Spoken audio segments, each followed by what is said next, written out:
సుమన్ టీవీలో మీ business promotions కోసం ఈ కింది నెంబర్ను సంప్రదించగలరు.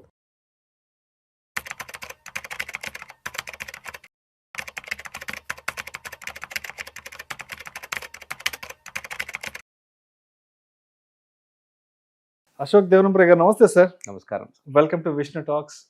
Thank you so much for being with Vishnu talks. Thank you. So Ashok Devanampalli గారు, ఈ ప్రోగ్రామ్ స్టార్ట్ అవ్వడానికి ముందు, వీడియో స్టార్ట్ అవ్వడానికి ముందు మీరు ఒక కేస్ స్టడీ గురించి చెప్పారు. ఒక అతను ట్రేడింగ్ చేసే అతను సమ్ కోటక్ బ్యాంక్ నుంచి ఏదో ఒక 40 crores రూపీస్ మార్జిన్ వచ్చిందని, తర్వాత ఆ అమౌంట్ని ఏదో కోటక్ వాళ్ళు రిటర్న్ చేయమన్నారని, తర్వాత తనే ఏదో కోర్టులో ఫైట్ చేసి మొత్తానికి ఏదో అమౌంట్ ఏదో జరిగిందని చెప్పారు కదా. సో ఎవరు ఆ ట్రేడరు, ఎందుకు అతనికి కోటక్ బ్యాంక్ నుంచి 40 కోట్ల రూపాయల మార్జిన్ వచ్చింది, ఎస్ వచ్చిన ఆ డబ్బుల్ని తను అసలు ఏం చేశాడు? ఇది ఒక 2018లో జరిగిన స్టోరీ ఇది. అతను మహారాష్ట్ర వాడు అనుకుంటా. అతని పేరు రాజ్గురు అని. Normal retail trader. ప్రతిరోజు లాగిన్ అయ్యి ట్రేడ్ చేసే రీటైల్ ట్రేడరు. ఒకరోజు మార్నింగ్ లాగిన్ అయినాడు. కోటక్ సెక్యూరిటీస్ వాడి బ్రోకర్. సో కోటక్ సెక్యూరిటీస్ టెర్మినల్లో ఒకరోజు మార్నింగ్ లాగిన్ అయినాడు. వాడు ఎంతో డబ్బులు పెట్టుకొని ఉంటాడు, 1 లక్ష 2 లక్షలు 5 లక్షలు పెట్టుకొని ఉంటాడు. కానీ ఆ రోజు వాడికి 40 కోట్లు మార్జిన్ కనిపించింది అకౌంట్లో. వాడు షాక్ అయిపోయాడు. అదెలా, అది ఎందుకు వచ్చిందంటే వాళ్ళ ఒక ఇన్ఫ్రాస్ట్రక్చర్లో ఏదో మిస్టేక్ జరిగింది. ఏది కోటక్ వైపు నుంచి. అప్పట్లో డిస్క్రిషనరీ లివరేజ్ అని ఒక కాన్సెప్ట్ ఉండేది. Initial margin and peak margin allocation, ఈ 2 కాన్సెప్ట్స్ ఉండలేదు అప్పుడు. అవన్నీ రెగ్యులేషన్ మళ్ళీ వచ్చాయి, అప్పట్లో ఉండలేదు. వాళ్ళు ఏదో కాన్ఫిగరేషన్ మిస్ మ్యాచ్ అయిపోయి వీడికి 40 కోట్లు ఫ్రీ మార్జిన్ వచ్చేసింది అకౌంట్ లోపలికి, వీడు డిపాజిట్ ఇవ్వకుండా. ఆడేం చేశాడు, టెస్ట్ చేద్దామని ఒక పెద్ద లాట్ సైజు ఆర్డర్ పెట్టినాడు. పెడితే ఎగ్జిక్యూట్ అయిపోయింది. So since is a retail trader, వాడు సెల్లింగ్ చేయడు, బయింగే చేస్తాడు, ఆప్షన్ బయింగ్. ఏదో బ్యాంక్ నిఫ్టీ ఆప్షన్ పెట్టాడు, టక్కని ఆర్డర్ ఎగ్జిక్యూట్ అయిపోయింది ఒక పెద్ద మొత్తాన. మళ్ళీ కొంచెం పైన చూస్తాడు, 50 లక్షలు లాస్. కట్ చేసేసాడు పొజిషన్. అరే డబ్బు ఎలా వచ్చింది, 40 కోట్లు మార్జిన్. ఓకే, దాని తర్వాత ఇంకో పెద్ద ఆర్డర్ పెట్టాడు.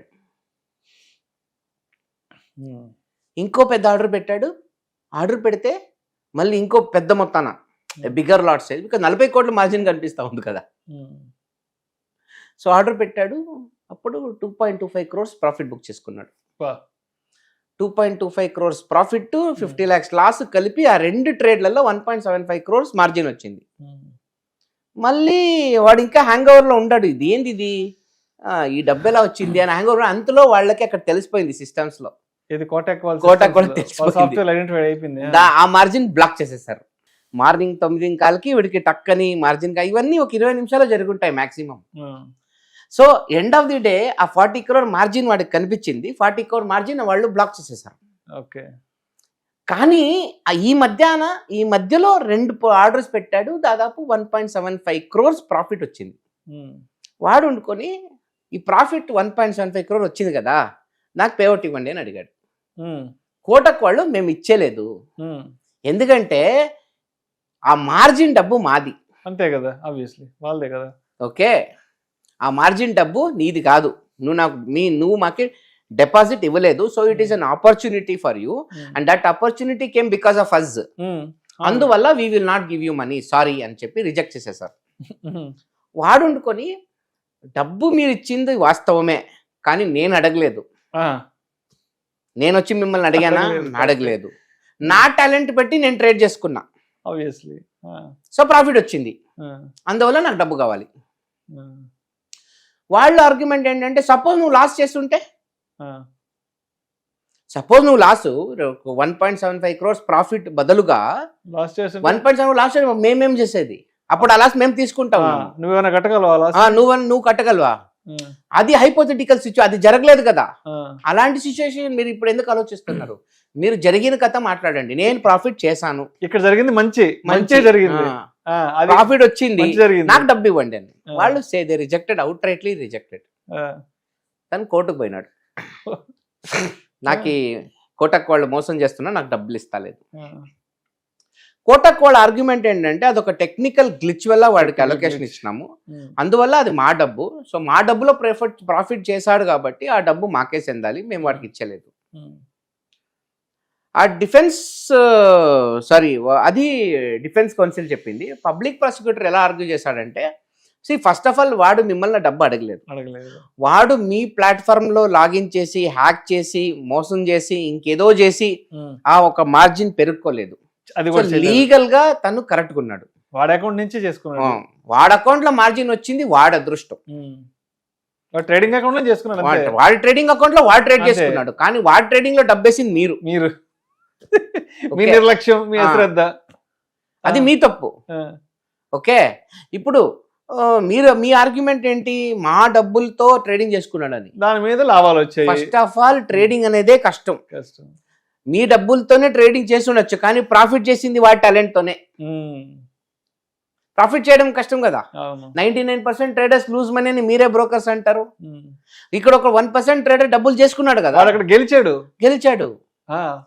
సో మీరు చెప్పేది మీ డబ్బు, నంబర్ 1 వాడు ఫ్రాడ్ చేయలే, వాడు అడిగలే, అందువలన మీరు డబ్బులు ఇవ్వాల్సిందే అని ఆర్గ్యుమెంట్ చేశారు. లాస్ట్ కి బాంబే హైకోర్టు డిక్లరేషన్ ఇచ్చింది. Bombay high court ordered Kotak bank to release 1.75 crores to him because he is not wrong. ఎందుకంటే తను ఏ తప్పు చేయలే, తన అకౌంట్ డబ్బు వచ్చి ట్రేడ్ పెట్టాడు, ప్రాఫిట్ చేశాడు. మీకు నష్టం లేదు, మీ మార్జిన్ పెట్టారు, మీరు తెలుసుకున్నారు, మీరు ఈడ్చుకున్నారు, మీకేం నష్టం, ఇది ఈగోగా తీసుకుంటున్నారు మీరు. ఒక రీటైల్ ట్రేడర్ గా వాడు అది ఒక అచీవ్మెంట్ లెక్కన మా ప్రకారం మీరు ఖచ్చితంగా డబ్బులు ఇవ్వాల్సిందే అని చెప్పి ఆర్డర్స్ పాస్ చేశారు. అక్కడ క్యాపిటల్ అమౌంట్ కూడా ఏం లాస్ కాలేదు, వాళ్ళకేం ₹1 లాస్ కాలేదు, వాళ్ళకేం లాస్ లేదు, అంతే, వాళ్ళకి బ్రోకరేజ్ వస్తుంది అంతే అంతే. ఓకే, సో లాస్ట్ కి ఆర్డర్ ఇచ్చిన తర్వాత కోటక్ వాళ్ళు వాడికి 1.75 crores ప్రాఫిట్ షేర్ ఇచ్చేసారు. ఇది జరిగిన కథ. ఇది వెరీ వెరీ రేర్ సినారియో, ఇలాంటి సినారియో జరగవు. ఇది ఎంత క్రేజీ సిచ్యువేషన్ అంటే, వాడికి లక్ మీద లక్ ఉంది. ఇక్కడ 3 లక్లు ఉన్నాయి వాడికి. మొదటిది 40 కోట్లు మార్జిన్ దొరికిందే లక్ నంబర్ 1, ఫస్ట్ డబ్బులు వచ్చి పడ్డాయి. లక్ నంబర్ 2 ప్రాఫిట్ చేశాడు. లక్ నంబర్ 3 కేసు గెలిచాడు. 3 ప్రాబబిలిటీ వెరీ లో. మీరు ప్రాబబిలిటీ పరంగా చూస్తే ఇలాంటి 40 కోట్ల మార్కెట్ అలొకేషన్ వచ్చేది కూడా ప్రాబబిలిటీనే. 1 in 1000, 1 in 10,000, 1 in million chance.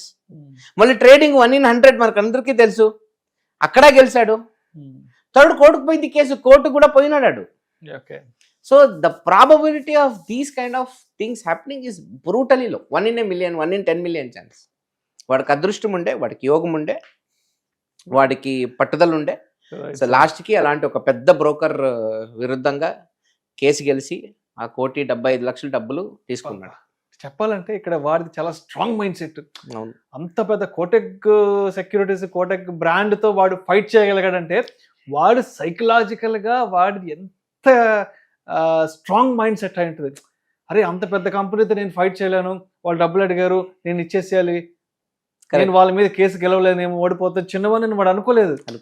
వాడి తెలివితేటలు వాడు చాలా గట్టిగా వాడుకున్నాడు. కరెక్ట్.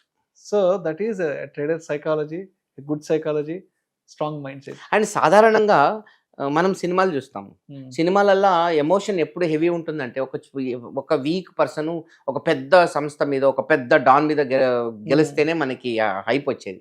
మన రాజమౌళి సినిమాలో చూస్తాం, విలన్ ఎంత స్ట్రాంగ్ ఉంటే హీరోకి అంత మైలేజ్ వస్తుంది. సో కామన్ మ్యాన్ గా మనం చూస్తే మనకి వాడి గెలుపు మనం ఆస్వాదిస్తాం, ఎందుకంటే హీజ్ అ కామన్ మ్యాన్, వాడికి వచ్చింది వాడి యోగం. బట్ కోటక్ లాంటి కంపెనీకి 0 నష్టం, వాళ్ళకి ₹1 నష్టం లేదు. కానీ ఏంటి, మా డబ్బులో చేసుకుని మనం ఎందుకు ఇవ్వాలి?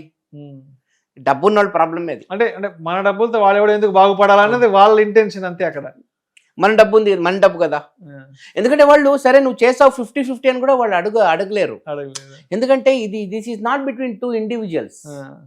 ఇప్పుడు నా డబ్బులో విష్ణు ఏదో ప్రాఫిట్ చేసుకున్నా, సరే విష్ణు నాకు వద్దు, నీకు సగం సెట్ చేసుకుందాం పదా అని డిసైడ్ చేసుకోవచ్చు. కానీ అక్కడ అది సంస్థ, మనిషి కాదు. అది problem. Right sir.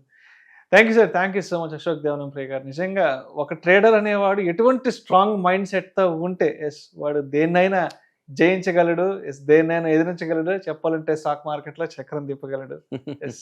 Thank you sir, thank you so thank much. You very much.